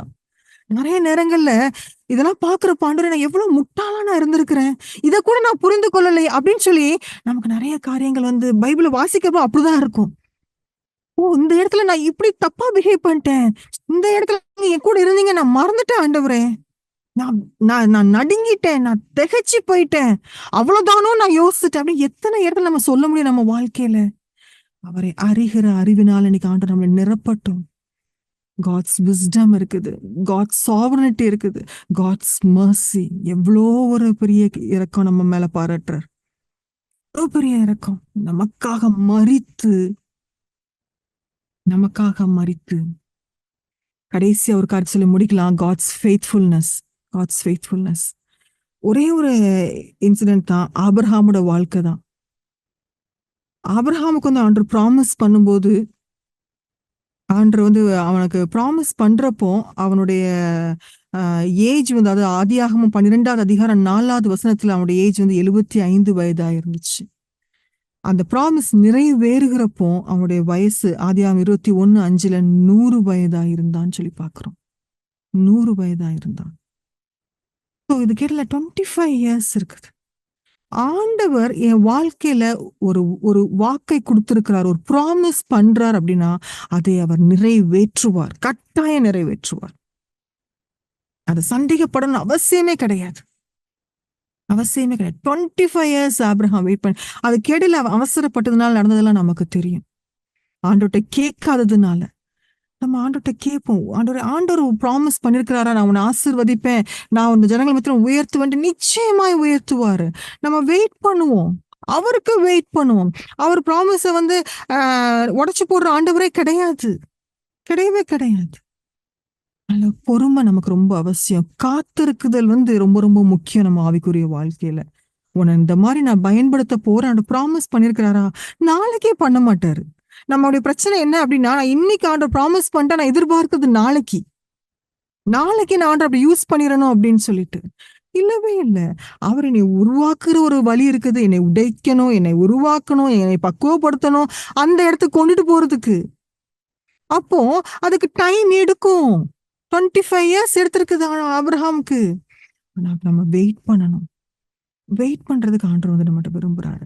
தவறுகள் நம்ம செஞ்சிட வேண்டாம், மாம்சத்துல கிரியை செஞ்சிட வேண்டாம், மனுஷனுடைய ஆலோசனையில கிரியை செஞ்சிடணும். ரொம்ப முக்கியம். அதுதான் காட் சாவன்ட்ல நம்ம பார்த்தோம். அதான் மனுஷங்களையும் நமக்கு வந்து உள்ள விட்டுற வேண்டாம், நம்ம மாம்சத்தையும் நம்ம விட்டுறக்கூடாது. ஆண்டவர் சொல்லியிருக்காரு, அவர் செய்வாரு. அதே போல 2 தீமோத்தேயு 2வது அதிகாரம் 13வது வசனத்தை பார்க்கிறோம். நாம் உண்மை இல்லாதவர்களா இருந்தாலும் அவர் உண்மையுள்ளவராயிருக்கிறார். அவர் தம்மை தாம் மறுதலிக்க மாட்டார். ஒருவேளை நான் அவருக்கு ஃபெய்த்ஃபுல்லா இல்லாம இருக்கலாம். ஆனா அவருடைய ப்ராமிசஸ்ல, அவர் சொன்னதுல அவர் ஃபெய்த்ஃபுல்லா இருப்பார். நம்ம நிறைய நேரங்களை நம்ம அவசரப்பட்டு எனக்கெல்லாம் ஆண்டவர் கிரியை செய்வாரா அப்படின்னு சொல்லிட்டு நம்ம இன்னொரு ரூட் எடுத்துட்டு நம்ம போயிருவோம். ஆனா ஆண்டவர் சொல்றாரு, நீ காத்துரு, நான் சொல்லியிருக்கேன்ல, நான் செய்யறேன். உன் வாழ்க்கையில் நான் கிரியை செய்து கொண்டிருக்கேன், உன்னை நான் வணைந்து கொண்டு இருக்கிறேன், உன்னை உருவாக்கிட்டு நான் இருக்கிறேன். நீ வெயிட் பண்ணு, நீ விட்டு கொடுத்துரு, டிரைவர் சீட்டை விட்டு கொடுத்துரு, நீ ரிலாக்ஸ்ட் ஆயிரு. ஜஸ்ட் நான் சொல்றதை மட்டும் நீ செஞ்சா போதும். காட்ஸ் சாவர்னிட்டி, அவர் எல்லாத்தையும் அவர் பார்த்துக்குவார். அவர் சொல்றதை கேட்டு கேட்டு கேட்டு போனோம்னா நம்ம லைஃப் ரொம்ப ஈஸியா இருக்கும். Tension free life, jolly life. ஆனா இன்னைக்கு நம்மளே நம்ம லைஃபை காம்ப்ளிகேட் ஆக்கிட்டு இருக்கிறோம் ஓவர் திங்கிங்னால. அதை திங்கிங் கெப்பாசிட்டி கொடுத்தது ஆண்டவர் தான். ஆனா ஓவர் திங்க் பண்றது கிடையவே கிடையாது. ஜஸ்ட் ஆண்டவர் கையில திங்கிங்க கொடுங்க. அன்னன்னைக்குரிய பாடுகள் போதும்னு ஆண்டவரே சொல்றாரு. ஒவ்வொரு நாள் ஒரு ஸ்டெப் ஹெட் தான். ஒரு நாளைக்கு ஒரு அடி அவர் நடத்துவாரு. அவர் பின்னாடியே போயிட்டே இருப்போம், அவர் கூடயே போயிட்டே இருப்போம். அவர் சரியாய் நடத்துகிற தேவன். நம்ம கண்களை மூடி நம்ம ஜெபிக்கலாம், ஆண்டவர்ட்ட நம்ம ஒப்பு கொடுக்கலாம். ஆண்டவரே, நீங்க என் வாழ்க்கையில ஆளுகை செய்கிறவரா நீங்க இருக்கணும். ஆண்டவரே, நீ உண்மை அறிகிற அறிவால் என்ன நிரப்புங்கன்னு சொல்லி கேட்போமா ஆண்டவர்ட்ட நம்ம. ஆண்டவரே, உண்மை அறிகிற அறிவால் என்ன நிரப்புங்க ஆண்டவர். உண்மை நான் அறிந்து கொள்ளணும் ஆண்டவர். ஆண்டவரே, நாங்க இன்னைக்கு கேட்டது ரொம்ப கம்மி ஆண்டவரே. இன்னும் எவ்வளவு விஷயங்கள் இருக்குது. எனக்கு அந்த அறிகிற அறிவை நீங்க தாங்கப்பா, தாங்க. நான் உண்மை சரியாய் அறிந்து கொண்டு என் வாழ்க்கையை நான் சரியான பாதையில கொண்டு போறதுக்கு எனக்கு உதவி செய்யும்படியா நான் ஜெபிக்கிறேன் ஆண்டவரே. நீ எனக்கு உதவி செய்யுங்க, எனக்கு உதவி செய்யுங்க. அப்பா நீர் சர்வ வல்லவர்ப்பா, சர்வத்தையும் ஆளுகிற தேவன்பா. அப்படி நான் உம்மை பார்க்கட்டும். எல்லாத்தையும் ஞானமாய் செய்கிறவர் அல்லவா. என் வாழ்க்கை எவ்வளவு ஞானமா நீங்க பிளான் பண்ணி வச்சிருப்பீங்க. நான் ஆண்டவரை அவசரப்பட்டு நான் அதை கெடுத்து விடாதபடிக்கு, நான் குழப்பி போட்டு விடாதபடிக்கு உம்மிடத்துல நான் ஒப்பு கொடுக்கிறேன் ராஜா. நான் ரியாக்ட் பண்ண விரும்பல. நான் என் லைஃபை நடத்திட்டு போக விரும்பல. நான் உன் கையில கொடுத்துட்டு நான் ஃப்ரீயா இருக்கிறேன்ப்பா. நீங்க சொல்றதை மட்டும் நான் செய்யறேன். அப்படி ஒப்பு கொடுப்போமா ஆண்டவர்கிட்ட. இன்னைக்கு வரைக்கும் நம்ம உண்மையான கமிட்மெண்ட்டுக்குள்ள வராம மனுஷங்க பேச்சையும் சுயத்தையும் கேட்டு வாழ்க்கையை குழப்பி போட்டுட்டு இருந்தோம் அப்படின்னா இன்னைக்கு ஒப்பு கொடுப்போம். ஆண்டவரே என்னுடைய லைஃப்ல உங்க சித்தம் மாத்திரமே நடக்கணும். ஏன்னா வசனம் தெளிவா சொல்லுது, அவர் அவருடைய சித்தத்தின்படி எல்லாத்தையும் செய்யறாருன்னு சொல்லி, அவருடைய சித்தத்தின்படி செய்யறாருன்னு சொல்லி. அப்ப நான் ஏன் வாழ்க்கையில அவர் சித்தம் மட்டும் நடந்தா போதும். ஒப்பு கொடுப்போமா ஆண்டவரே. ஆண்டவரே உம்முடைய கத்துல நான் ஒப்பு கொடுக்குறேன்ப்பா. நான் நீங்க பார்த்தேன், நீர் எவ்வளோ பெரியவர்னு சொல்லி நான் பார்த்தேன்ப்பா. ஆனா நான் நொறுங்கி இருக்கிறப்போ, நான் உடைந்து காணப்படுறப்போ எனக்குள்ள நீங்க வர்றீங்களே சுவாமி. எவ்வளோ பெரிய கிருபப்பா, எவ்வளோ பெரிய கிருப ஆண்டவரே. நான் எல்லாரும் என்னை கைவிட்டாலும் நீங்க என்னை கைவிடாத தேவன் அல்லவா தகப்பனே. ஆண்டவரே நாங்க நன்றி செலுத்துகிறோம்ப்பா. நாங்க நன்றி செலுத்துகிறோம் அப்பா. நாம் நன்றி செலுத்துகிறோம். உமக்கு காத்திருக்கிறதுக்கான கிருபையை எங்களுக்கு தாங்க. உமக்கு காத்திருக்கிறதுக்கான கிருபையை எங்களுக்கு தாங்க. அந்த பொறுமையே தாங்க. உம்ம அன்பை நான் சரியாய் புரிந்து கொள்ள எனக்கு உதவிச்சேங்கப்பா. உமக்கு மட்டும் பயந்து நடக்கிற கிருபையை தாங்க. மனுஷனுக்கு பயப்படுற பயம் வேண்டாம் கர்த்தாவே. ஆண்டவரே நீங்க சொல்லியிருக்கிறீங்க மனுஷனுக்கு பயப்படுற பயம் கண்ணியை வருவிக்கன்னு சொல்லி. எனக்கு அது வேண்டவே வேண்டாம் ஆண்டவரே. வேண்டாம். உமக்கு கீழ்ப்படிந்து நீங்க சொல்றது நான் போல்டா செய்யறதுக்கு எனக்கு கிருபை தாங்க. யாரும் என்ன புரிந்து கொள்ளனாலும் பரவாயில்ல ஆண்டவரே. நீங்க சொன்னதை நான் செஞ்சா என் லைஃப்ல எனக்கு போதும் ஆண்டவரே. உங்களுடைய சித்தத்துல மாத்திரம் நான் இருந்தா என் லைஃப் போதும் ஆண்டவரே. நீங்க நடத்திட்டு போங்கப்பா, நடத்திட்டு போங்க. இன்னும் உம்முடைய அறிகிற அறிவினால் என்னை நிரப்பும்படியாய் நான் ஜெபிக்கிறேன் ஆண்டவரே. முழுதுமாய் இப்படி ஆலயத்துல விட்டு கொடுக்குறேன் கர்த்தாவே. நீங்க பொறுப்படுத்திக் கொள்ளுங்க. தொடர்ந்து நீங்க நடத்துங்க. எங்களுடைய ஊழியத்தின் பாதையில எங்கள் அழைப்புக்கு ஏற்ற விதமா நீ நடத்தும்படியாய் நாங்கள் ஜெபிக்கிறோம் ஆண்டவரே. ஒருவேளை இன்னைக்கு எங்க கண்களால் எங்களை நாங்க நீங்க எப்படி எங்களை பயன்படுத்த போறீங்கன்னு எங்களுக்கு தெரியலதான். ஆனா ஒண்ணு மட்டும் தெரியும், எங்களை அழைத்த தேவன் நீங்க. எங்களை கொண்டு பெரிய ஒரு நோக்கத்தை வைத்திருக்கிற தேவன் நீங்க. ஆண்டவரே தேசங்களை அசைக்கிற ஆண்டவரே ஒரு ஜனமா எங்களை நீங்க மாற்ற போறீங்க. அப்படிப்பட்ட ஒரு கூட்டமான எங்களை மாற்ற போறீங்க ஆண்டவரே. ராஜாக்களுக்கு ஆலோசனை சொல்லுகிற கூட்டமா எங்களை மாற்ற போறீங்க ராஜா. அப்படிப்பட்ட தேவன் நீங்க எங்களை அழைப்பை வைத்திருக்கிறீங்க. ஆனா இன்னைக்கு என் கண்களுக்கு தெரியலப்பா. ஆனா நாங்க விசுவாசிக்கிறோம். நீர் ஃபெய்த்ஃபுல்லான ஆண்டவர்னு சொல்லி நாங்க இன்னைக்கு பார்த்தோம். நாங்க உண்மை விசுவாசிக்கிறோம் ராஜா. நீங்க சொன்னதை நீர் செய்கிற தேவன். எங்க லைஃப்ல எங்களை வைத்து அழைப்புக்கு நேரம் நடத்தும்படியாக நாங்கள் ஜெபிக்கிறோம். வலது இடதுபுறம் நாங்கள் சாயாதபடிக்கு வழி இதுவே நடுவுங்கள்னு சொல்லி அந்த சத்தத்தை எங்கள் காதுகள் கேட்கப்படும்படியாக நாங்கள் ஜெபிக்கிறோம். ஜஸ்ட் ஒன்ஸ் இல்ல கர்த்தாவே, ஒவ்வொரு நாளும் ஒவ்வொரு நிமிஷமும் அந்த சத்தம் எங்க காதுல தெளிவாய் கேட்கட்டும். ஆண்டவரே பொல்லாத ஒரு உலகத்துல நாங்க வாழ்றோம். ஆண்டவரே நிறைய தேவையில்லாத சத்தங்கள் கேட்குது கர்த்தாவே. அந்த சத்தங்கள்லாம் எங்களுக்கு வேண்டாம் ராஜா. ஆண்டவரே தெளிவான உம்முடைய சத்தமும் கைடன்ஸ் எங்களுக்கு கிடைக்கட்டும் கர்த்தாவே. நீர் எங்களை கரம் பிடித்து நடத்துவீராக. தாழ்த்தி ஒப்பு கொடுக்கிறோம்ப்பா. நீங்க பொறுப்படுத்திக் கொள்ளுங்க. உங்க நாமத்தை நீங்க மகிமைப்படுத்துவீராக. இயேசுவின் நாமத்தில் ஜெபிக்கிற நல்ல பிதாவே, ஆமென். என் ஆத்துமாவே கர்த்தரை ஸ்தோத்திரி, என் முழுமே அவருடைய பரிசுத்த நாமத்தை ஸ்தோத்திரி. என் ஆத்துமாவே கர்த்தரை ஸ்தோத்திரி, கர்த்தர் செய்த சகல உபகாரங்களையும் மறவாது. ஆமென். Thank you. May God bless you.